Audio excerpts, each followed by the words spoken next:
தீய சக்தி இல்லைன்னா ஒரு கெட்ட இது ஒரு ஒரு துரா இதுக்கு இல்லை ஒரு அமானுஷ்யமான ஒரு இது சாயந்தரம் பொழுது சாயிற நேரம் அந்த விளக்கு வைக்கிற டைமு இல்லை அந்த அந்த அமாவாசை பௌர்ணமி கிருத்திகை இந்த மாதிரிப்பட்ட ஒரு குறிப்பிட்ட சில நாள் கெட்டது இருக்குதுன்னா கண்டிப்பாக அதோட இது நமக்கு இருக்கும். அது நாளடைவில் போக போக போக தான் நமக்கு அதிகமான ஆபத்தை கொடுக்கும். வீட்டில் இருக்கிற எல்லாருக்கும் தெரியாது. ஒரு சிலப்பட்ட ஆள் நீங்கள் நேரில் வந்தாலும் நம்ம பிரச்சனை பார்க்குறதுனால நீங்கள் கடல் தாண்டி வந்தால் கூட நம்ம பிரசன்னத்தின் மூலமாக நமக்கு தெரிய வரும். இல்லை எங்களால் வர முடியலை அப்படி நமக்கு கன்சல்ட் பண்ணுறது நீங்கள் ஃபோன்லேயே கூட நம்ம கேட்டு தெரிஞ்சுக்கலாம். அதுக்கப்புறம் அதோட மருந்து பார்க்கறது அதாவது அதுக்கு தீர்வு காண்றதுங்கிறது. நேர்கள் அனைவருக்கும் வணக்கம். இன்னைக்கு நம்ம யாரை சந்திக்க வந்திருக்கோம் அப்படின்னு பாத்தீங்கன்னா எஸ்பி கோயில் அமைஞ்சிருக்கிற எசக்கி அம்மன் ஆலயம்.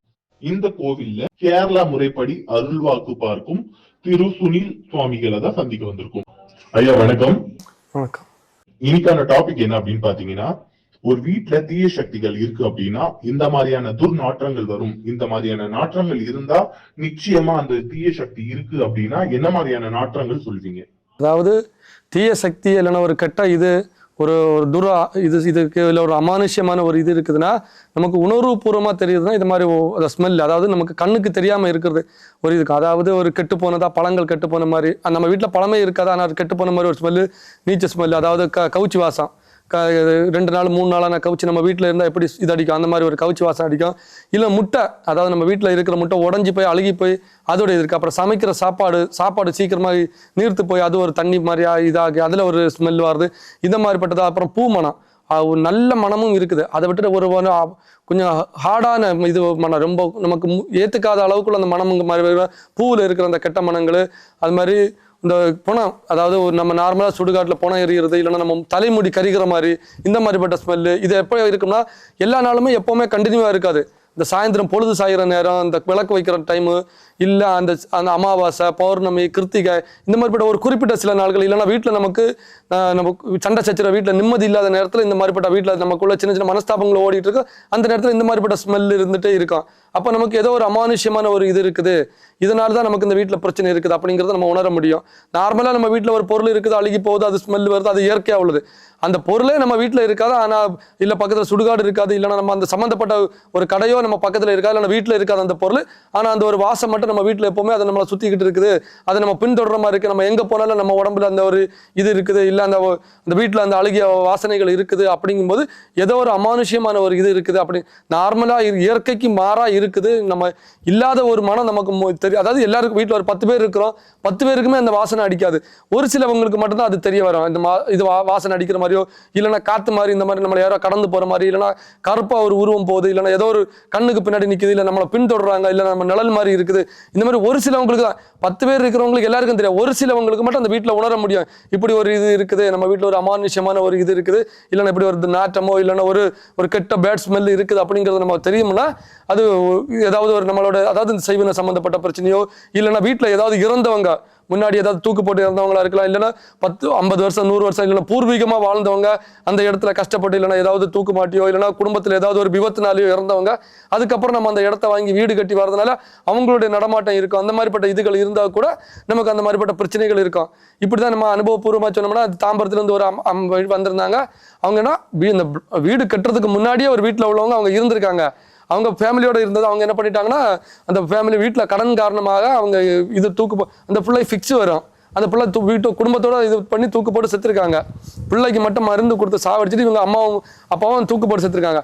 இவங்க 20-25 வருஷத்துக்கு அப்புறம் வீடு கட்டி வந்ததுக்கு அப்புறமா அந்த பிள்ளைக்கு ஒண்ணுமே இல்லை, 11 வயசு பொம்பளை பிள்ளை தானே அந்த ஃபிக்ஸ் வர ஆரம்பிச்சுது.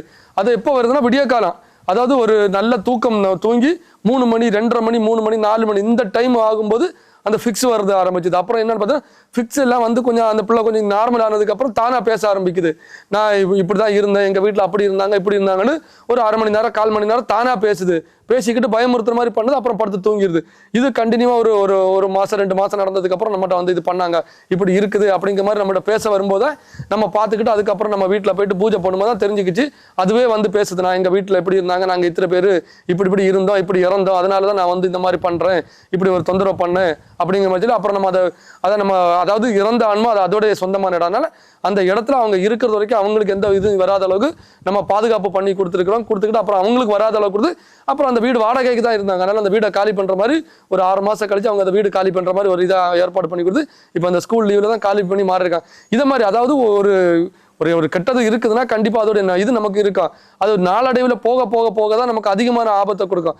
வீட்டில் இருக்கிற எல்லாருக்கும் தெரியாது, ஒரு சிலவங்களுக்கு, அதாவது யாருடைய நேர காலம் சரியில்லை, இல்லை யாருக்கு சீக்கிரமா இந்த கெட்டதுகள் வந்து அண்டுமோ அவங்களுக்கு தெரிய வரும். அதன் மூலமா நம்ம இதை பற்றி அதை ஒரு ஆள் சொல்றாங்க, நாங்க 4 பேர் இருக்கிறோம், எங்களுக்கு யாருமே தெரிய மாட்டேங்குது, உனக்கு மட்டும் எப்படி தெரியுது அப்படிங்கிறத நம்ம கருத்தா ஏத்துக்காம, ஒரு ஆளுக்கு தெரியுதுன்னா ஒரு ஆள் ஒரு முறை சும்மா போய் சொல்ல, 2 முறை சொல்ல, திரும்ப திரும்ப ஒரே டாபிக்கை திருப்பி திருப்பி சொல்றாங்க, திரும்ப திரும்ப ஒரே கொஸ்டினா, இந்த மாதிரி எனக்கு ஒரு மனம் தெரியுது, இல்லைன்னா இந்த மாதிரி என்ன பின்தொடர மாதிரி இருக்குது, இல்ல வீட்டுல ஏதோ ஒரு நடமாட்டம் இருக்குது, காலை பிடிச்சு இழுக்கிற மாதிரி இருக்குது, நம்மள தூக்கத்துல யாரோ எழுப்பி விடுற மாதிரி இருக்குது, இல்ல நம்மகிட்ட ஏதோ தனிப்பட்ட விதமா பேசுற மாதிரி இருக்குது, இப்படி ஏதாவது ஒரு உணர்வு பூர்வமா இருக்குதுன்னா கண்டிப்பா நீங்க அதை ஒரு அலட்சியமா எடுத்துக்காம, அது பக்கத்துல இருக்கிற இந்த மாதிரிப்பட்ட கோயிலுக்கோ இல்லைன்னா அருள்வாக்கு பண்ற இடத்துக்கு போயிட்டு அப்படி ஏதாவது இருக்குதா அப்படிங்கிறத ஃபர்ஸ்ட்.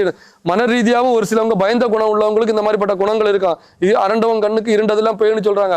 அதாவது பயப்பட்டு தானா பயப்படுறவங்க இருக்காங்க. ஆனா அதை தாண்டி இப்படி ஒரு அமானுஷ்யம் இருக்குது அப்படிங்கிறத உணர்ந்தா அதை அலட்சியப்படுத்தாம நீங்க அதுக்கு அடுத்த ஸ்டெப். ஏன்னா அந்த பிள்ளை ஃபர்ஸ்ட்ல இருந்தே இந்த வீட்டுக்கு வந்ததுலேருந்து தனிமை அவங்க வேலைக்கு போறதுனால சொல்லி இருக்குது, இப்படியான வீட்டுல யாரோ போறாங்க, யாரும் அந்த பக்கம் பேசுற மாதிரி கேட்குது, நடமாட்டம் இருக்குது, சத்தம் கேட்குது அப்படிங்கிற மாதிரி சொல்லுவோம். நாங்க எல்லாரும் இருக்கிறோம், எங்களுக்கு தெரியல, உனக்கு மட்டும்தான் தெரியுதா, உனக்கு மட்டும்தான் தெரியுதான்னு சொல்லி அந்த பிள்ளையோட பேச்சை ஏத்துக்காதனால அதை சந்தர்ப்பமா பயன்படுத்தி அந்த ஆன்மாவுக்கு அது ஒரு இதா போயிடுச்சு, பிளஸ் பாயிண்ட் எடுத்து அப்புறம் அது உக்ரமாகி இப்போ அந்த என்னன்னா ஃபிக்ஸுக்குள்ள டேப்லெட் சாப்பிட்ற நிலைமைக்கு கொண்டு வந்து விட்டுருக்குது அந்த பிள்ளைக்கு.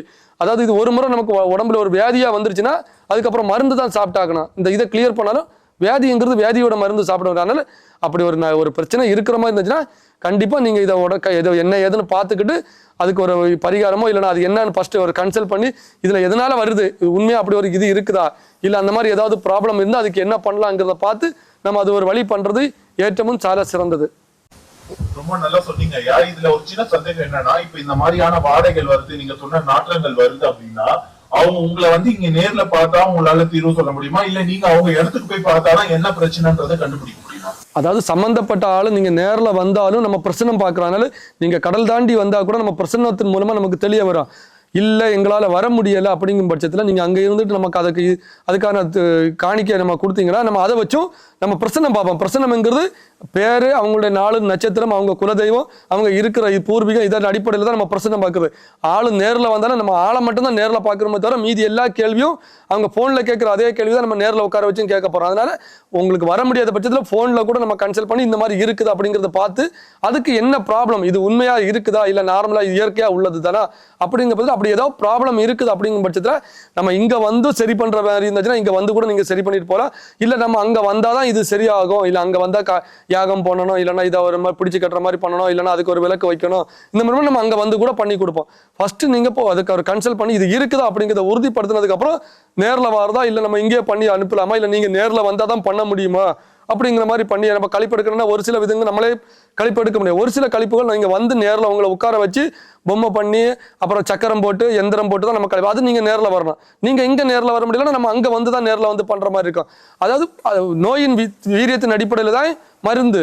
அதனால நீங்க என்ன பிரச்சனை இருக்குங்கிறத தெரிஞ்சுக்கிட்டு அதன் அடிப்படையில் தான் நமக்கு அதுக்கான பரிகாரமும் அதுக்கான சொல்யூஷன் இருக்கும். அதனால நேரில் வர முடியும்னா ஃபர்ஸ்ட் சொல்யூஷன் அதை நமக்கு கன்சல்ட் பண்றது நீங்க போன்லயே கூட நம்ம கேட்டு தெரிஞ்சுக்கலாம். அதுக்கப்புறம் அதோடைய மருந்து பார்க்கறது, அதாவது அதுக்கு தீர்வு காண்றதுங்கிறது நம்ம அதன் எந்த அளவுக்கு அதோடைய பாதிப்பு இருக்குதோ அதன் அடிப்படையில் தான் இருக்கு அதோடைய தீர்வும். ஐயா ரொம்ப நல்ல தெளிவான பதிலா கொடுத்தீங்க. நிச்சயமா பொதுமக்களுக்கு இது ஒரு பயனுள்ள தகவலா இருக்கும். நன்றிகள் ஐயா. வணக்கம்.